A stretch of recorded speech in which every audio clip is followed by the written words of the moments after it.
बिस्मिल्लाहिर्रहमानिर्रहीम। बहुत शुक्रिया आप सबका। सबसे पहले तो नैब ने जो मेरे ख़िलाफ़ एप्लीकेशन दी है कि मेरी बेल जो है उसको कैंसिल किया जाए। एक सेकंड जी, काइंडली इनको खामोश करा देंगे प्लीज़। तो मैं ये चाहती हूँ कि जिस शख्स ने मेरी बेल कैंसिल करने की नैब में जो दरख्वास्त लिखी है, मैं उस अपने हमदर्द को नैब में देखना चाहती हूँ कि वो हमदर्द कौन है मेरा नैब में, और कौम को भी वो चेहरा दिखाना चाहती हूँ कि किस अक्लमंद ने वो दरख्वास्त लिखी है जिसमें उन्होंने कहा कि मरियम ऐसे अदालत में आती हैं, ऐसे जाती हैं, ये खाती हैं, ये पीती हैं, ऐसे सलाम करती हैं, ये बात करती हैं। तो मुझे उस दरख्वास्त को जब मैंने पढ़ा तो मुझे ऐसे लगा जैसे बच्चे डर रहे हैं, और मैं ये समझती हूँ कि उसका चेहरा उस शख्स का जिसने ये दरख्वास्त लिखी है कौम को दिखाया जाना चाहिए, ताकि हमें पता चले कि ये इतना इंटेलिजेंट और सुपर इंटेलिजेंट इंसान कौन है जो अपनी दरख्वास्त के ज़रिए नैब पूरी कौम को ये बता रहा है कि मरियम ने जो एप्लीकेशन सबमिट की है जनरल फैज़ के ख़िलाफ़ इस्लामाबाद हाई कोर्ट में, उसका हमारे पास कोई जवाब नहीं है। और उसके जवाब में वो ये कह रहे हैं कि क्योंकि मरियम ऐसे फैक्ट्स को सामने ला रही है जो उनके केस को और पूरी साजिश को डिमोलिश करता है, लिहाजा मरियम को जेल में डाला जाए। और मैं चाहती हूँ कि उसका चेहरा कौम को दिखाया जाए ताकि हम उसको 21 नहीं 22 तोपों की सलामी पेश करें जी। और अब आप मुझे, चाहे आपको ये पता होना चाहिए, दरख्वास्त देने वालों को भी पता होना चाहिए, जो भी उस दरख्वास्त के पीछे उसको ये पता होना चाहिए कि अगर ये मुझे डराने के लिए है तो आपको ये इल्म होना चाहिए कि अल्लाह का शुक्र है मैं ना आपकी गिरफ्तारी से डरती हूँ, ना आपके जाली मुकदमे से डरती हूँ, ना आपके जाली केसेस से डरती हूँ, ना मैं नैब से डरती हूँ। और ये अगर वो समझते हैं कि वो इसके ज़रिए मुझे डरा लेंगे तो उनकी भूल है। बिल्कुल इंशाअल्लाह ताला मुझे इससे कोई फ़र्क नहीं पड़ता। आप करें मुझे गिरफ्तार, करें मेरी बेल कैंसिल, ताकि दुनिया को पता चले कि आप सच से कितना डरते हैं। मैडम ये बताइए, एक में बारी में आपने कहा था कि नवाज शरीफ ने जो 2 अभी सिलेक्टेड और सिलेक्टर्स एक पेज पे उनके टुकड़े कर दिए, अब 2-3 दिन से वही शशुपन जारी है, तो क्या आप लोग कामयाब हो गए उस एक पेज वाले को छोड़ने में?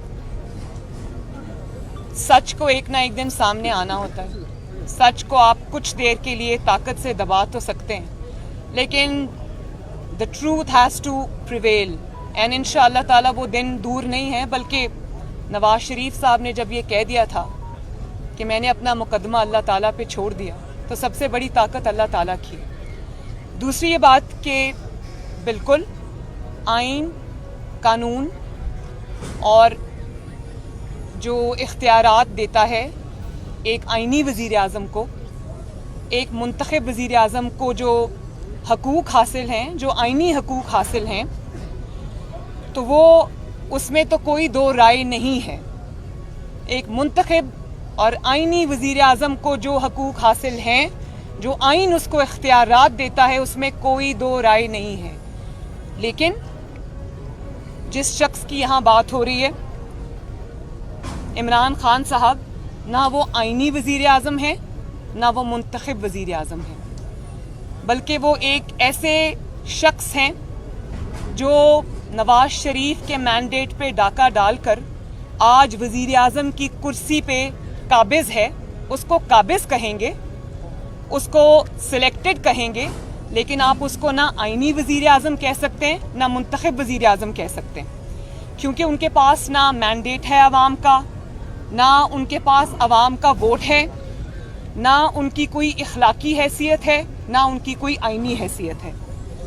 हाँ, एक शख्स जो कि वज़ीर आज़म की कुर्सी पर काबिज़ है, वो बजाय इसके कि आइन और कानून के तहत मामलात को चलाता हो, वो जादू, टोना, झाड़ फूंक, हिसाब किताब के ज़रिए मुल्क को चला रहा है, 22 करोड़ के मुल्क को वो चला रहा है, और जिस मुल्क में अहम तरीन तकर्रियाँ, उन तकर्रियों की मैं बात कर रही हूँ जिनका पाकिस्तान की सलामती से डायरेक्ट ताल्लुक़ है, जो शख्स उन मुल्क की अहम तरीन तकर्रियाँ जो है वो जादू टोने से करता हो,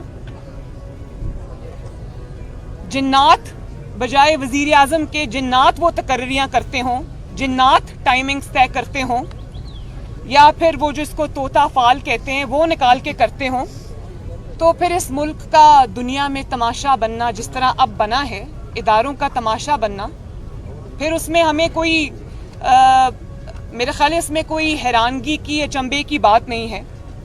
और मैं तो ये समझती हूँ कि अगर वो इतना ही उनका जादू टोना सक्सेसफुल है, हिसाब किताब सक्सेसफुल है, वो जो जंतर मंतर जिसको कहते हैं वो सक्सेसफुल है, तो वो अवाम की भलाई के लिए क्यों इस्तेमाल नहीं होता? वो जो जिन्नात की असिस्टेंस है या जंतर मंतर जो हैं, वो सिर्फ अहम तरीन तकर्रियाँ करने के लिए ही क्यों इस्तेमाल होते हैं? वो इस चीज़ के लिए इस्तेमाल क्यों नहीं होते कि आवाम से महंगाई का बोझ कम किया जाए?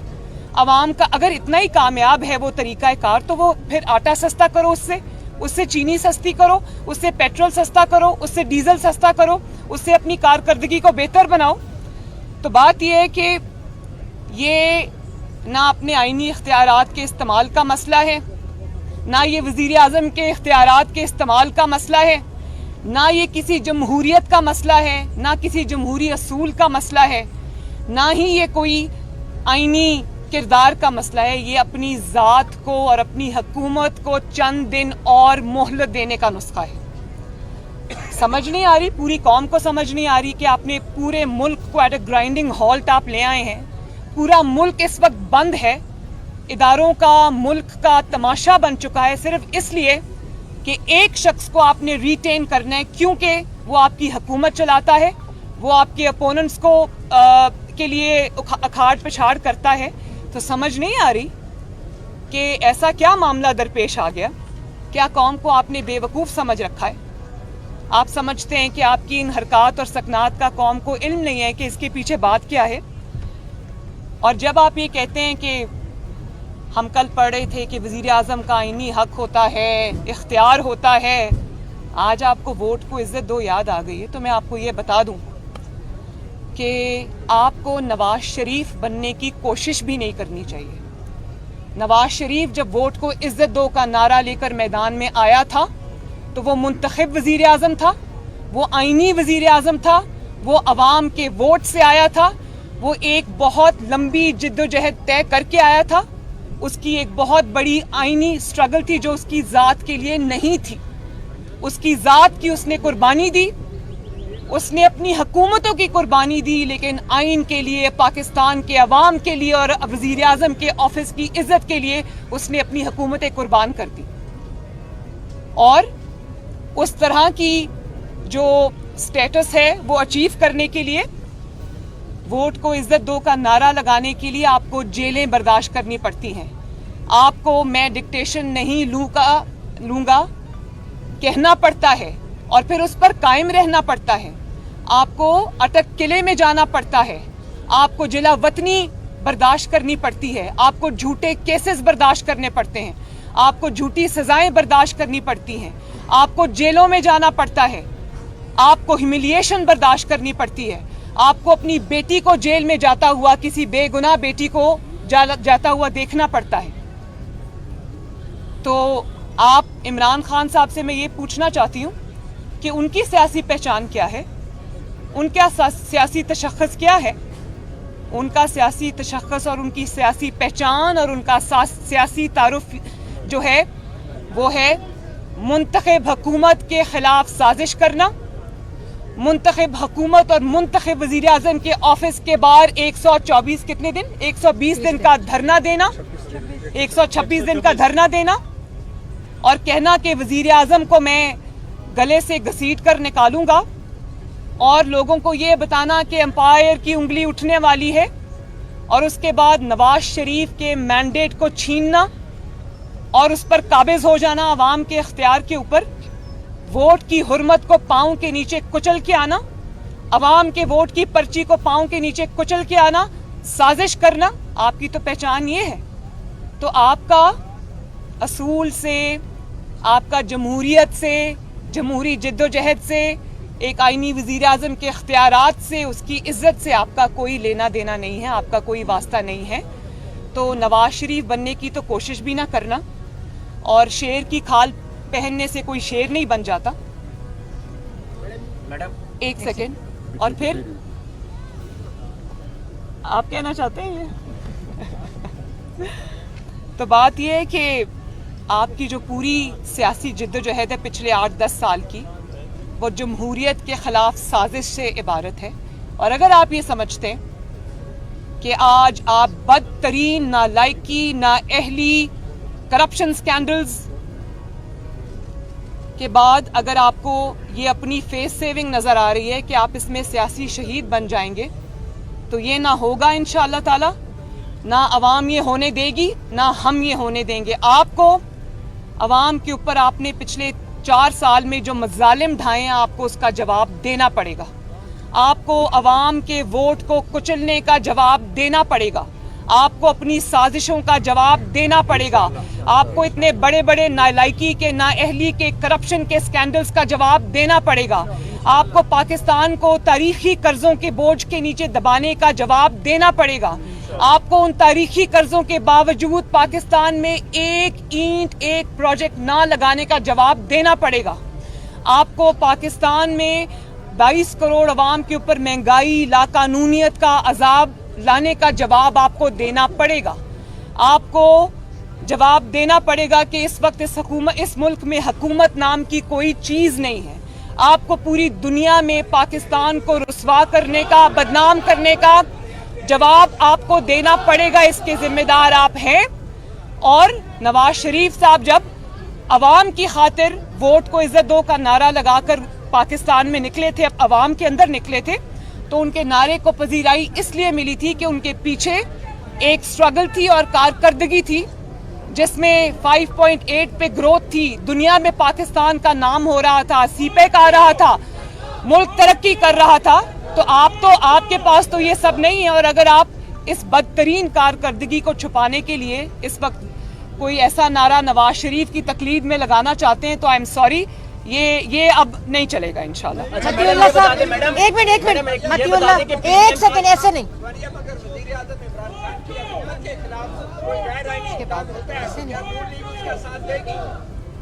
میں نے آپ کو پہلے ہی بتا دیا کہ غیر آئینی جو انسان جس کا نام عمران خان ہے, وہ آئینی اور منتخب وزیر اعظم نہیں ہے, اور وہ آئین کو روند کے آیا ہے, وہ آئین کا مجرم ہے, اس کو وہ جواب دینا پڑے گا پہلے. اچھا میڈم یہ بتائیں کہ پی ڈی ایم کی 2 بڑی جماعتیں ہیں. ایک سیکنڈ میڈم یہ بتا دیں وزیر اعظم عمران خان کہتے ہیں نہ اور نہیں ہوا, نیا پارٹی میں آیا ہے, کیا یہ سمجھے میں متی اللہ جان صاحب آپ کی بات میں تھوڑا ایڈ بھی کرنا چاہوں گی کہ نہ صرف یہ کہ مسلم لیگ نون کی جو جد و جہد رہی ہے وہ عمران خان جیسے شخص کے خلاف ہے, بلکہ اب مسلم لیگ نون عوام کے ساتھ مل کے یہ جد و جہد کرنا چاہتی ہے کہ آئندہ کوئی شخص بھی عمران خان کی طرح مہرہ بن کر سامنے نہ آئے, اور اس قسم کی ڈیموکریسی سے, جس کو ڈیموکریسی کا چہرہ بتایا جاتا ہے, اس سے عوام کو ہمیشہ کے لیے نجات ملے. اور منتخب وزیر اعظم کا جو سٹینڈ ہوتا ہے, جو نواز شریف صاحب کا سٹینڈ تھا اور ہے, اس میں طاقت ہوتی ہے, اس کے پیچھے عوام کی طاقت ہوتی ہے. تو نوکری اور چاکری کرنے والے کو صرف نوکری اور چاکری ہی کرنی چاہیے, اس کو نواز شریف کی صورت اختیار کرنے کی میرے خیال ہے کوشش بھی نہیں کرنی چاہیے. آپ مزے کا خیز لگتے ہیں ایسی باتیں کرتے ہیں. ایک منٹ ونوشی, ابھی نے ان کا سوال ختم ہو جائے. میڈم جو میں نے بات کی نیا آرڈیننس, کیا آپ نیا آرڈیننس کو سپریم کورٹ میں چیلنج کریں گے, اور اگر شہباز شریف نے اسے اتفاق کر لیا آپ کی حکومت عملی کیا ہوگی؟ یہ میں پارٹی اس کا جواب دے گی. جی آپ اچھا میڈم یہ بتائیں کہ پی ڈی ایم کی 2 بڑی جماعتیں ہیں, نون لیگ اور جے اے آئی, ووٹ کروان کے معاملے پہ اختلافات ہیں جس پہ نون لیگ کی جانب سے کوئی اختلاف نہیں ہے, کوئی اختلاف نہیں ہے, صرف فائنل فیصلے کا انتظار ہے. پی ڈی ایم میں اب جتنی بھی جماعتیں شامل ہیں सब एक एजेंडे पे हैं, किसी का कोई इख्तलाफ नहीं। जी कयूम सदीकी साहब, एक सेकंड, कयूम सदीकी साहब, एक सेकंड, ऐसे नहीं कयूम सदीकी साहब आप बात करें, ऐसे नहीं हो सकता भाई, एक मिनट, चले आप कयूम सदीकी साहब, आप बात करें। एजेंसी खुफिया हो और उसके मामलात चौक चौराहे में ज़ेरे बहस आने लग जाएं, इससे पाकिस्तान की किस कदर सुखी देखते हैं आप? जब आप जिन्नात के जरिए ये सब कुछ करेंगे तो फिर तो यही होगा। कयूम सदीकी साहब बात करें। आज आपके वकील जो है उन्होंने नैब से ये कहा कि वो डॉक्यूमेंट दिखा दीजिए जिससे नवाज साबित होता है, लेकिन आपकी जो गुज़िश्ता दरखास्त थी जिसमें जरूर बहस का जिक्र था उस पर उन्होंने कुछ भी कहने से एतराज़ किया। ये मसाले हैं या लीगल हिकमत? मेरा ख्याल है कि मेरी दरख्वास्त जो है वो उसमें कोई एम्बिग्विटी नहीं है, उसमें मैंने खोल के एक एक चीज़ बयान कर दी है। तो मुझे जो समझ आ रही थी, वहाँ दूर मैं बैठी थी, मुझे सही आवाज़ नहीं आ रही थी, लेकिन मुझे जो समझ आ रही थी वो ये थी कि वो इस मेरी दरख्वास्त को और नैब की अपील को साथ साथ चलाना चाहते हैं इस्लामाबाद हाई कोर्ट। तो जब मेरी दरख्वास्त पे बहस शुरू होगी, जब वो बहस को ओपन करेंगे तो दूध का दूध और पानी का पानी हो जाएगा आपके सामने। अभी तो आज तो टेक्निकलिटीज़ की बात हो रही थी, मैं यहीं खड़ी हूँ, मैं कहीं नहीं जा रही। और ये भी मैं बता दूँ कि अगर मुझे कोई दूसरी दरख्वास्त भी देनी पड़ी अपने पॉइंट ऑफ व्यू को इस्टेब्लिश करने के लिए, उस पे खड़े रहने के लिए, तो मैं वो भी दूंगी इस्लामाबाद हाई कोर्ट में जमा कराऊंगी।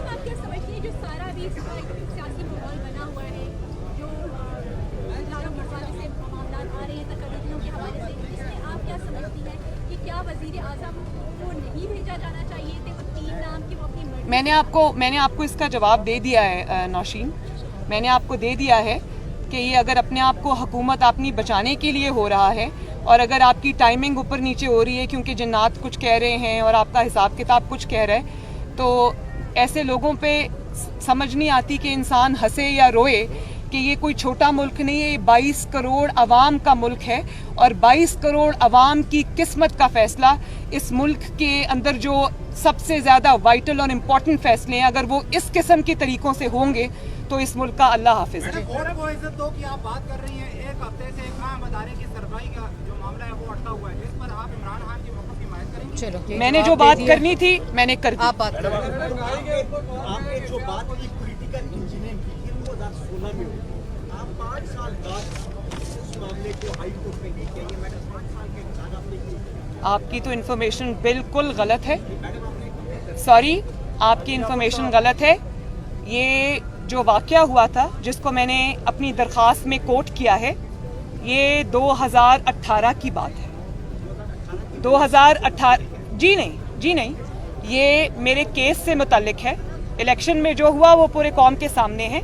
मुझे उस वक्त सज़ा हो चुकी थी और सज़ा के बाद ये बात सामने आई, मेरी सज़ा के बाद, वर्डिक्ट के बाद ये बात सामने आई, प्रॉबेबली जब मैं जेल में थी, तो उस वक्त ये बात सामने आई। तो फिर मुझे अब अपील के ज़रिए ये सारे हक़ाइक़ एक रेलेवेंट मौके के ऊपर सामने रखने थे, मैंने रख दिए। आखिरी सवाल, आपने दरखास्त में कहा है कि शौकत सिद्दीकी साहब को और डीसी साहब को बुलाया जाए अदालत। जी, आपकी दरखास्त पॉइंट नंबर 22 है कि बेनज़ीर भुट्टो को भी इस तरह का क्लिप दिया गया था ऑडियो स्कैंडल में, उसमें जस्टिस कयूम और उस वक्त के जो है साहब कमीशन के चेयरमैन थे सेनेटर जो अब आपके रिलेटिव थे, उनकी ऑडियो लीक हुई थी सेनेटर सैफुर रहमान साहब की और उस वक्त के जस्टिस कयूम की।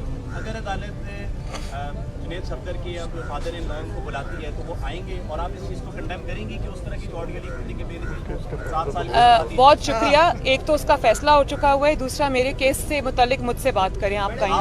बस। Thank you.